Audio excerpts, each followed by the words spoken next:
Sanki ağlama. Ağlama. Ne istiyorsan ne diyorum. Ne diyorum ne. Dede bir ne.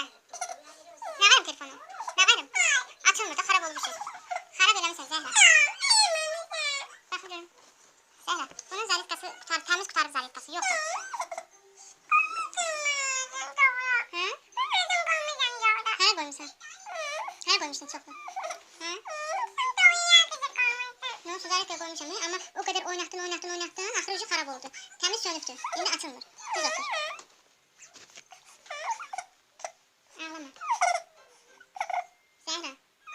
Git televizyonu söndür, yataq.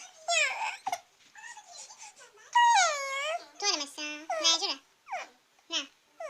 Nə tələb edirsən ki duanı? Elə görüm, elə baxaq. Elə görüm, nə tələb edirsən duanı? De, baxaq da de görüm. Nəsə dua eləməzsən. Elə ağlama. Elə görüm açılır. Sən dua elə. Sən elə mən baxım görüm açılır.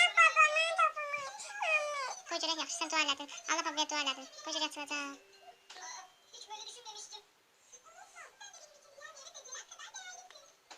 Açıldı Zəhra. Bax. Açıldı. Şükür eləmədin axı. Nə tələb edirsən? Elə görüm. Şükür ay Allah. Denən şükür ay Allah. Bax bir də çox oynasan, əlindən alacam, bir də verməyəcəm telefonu.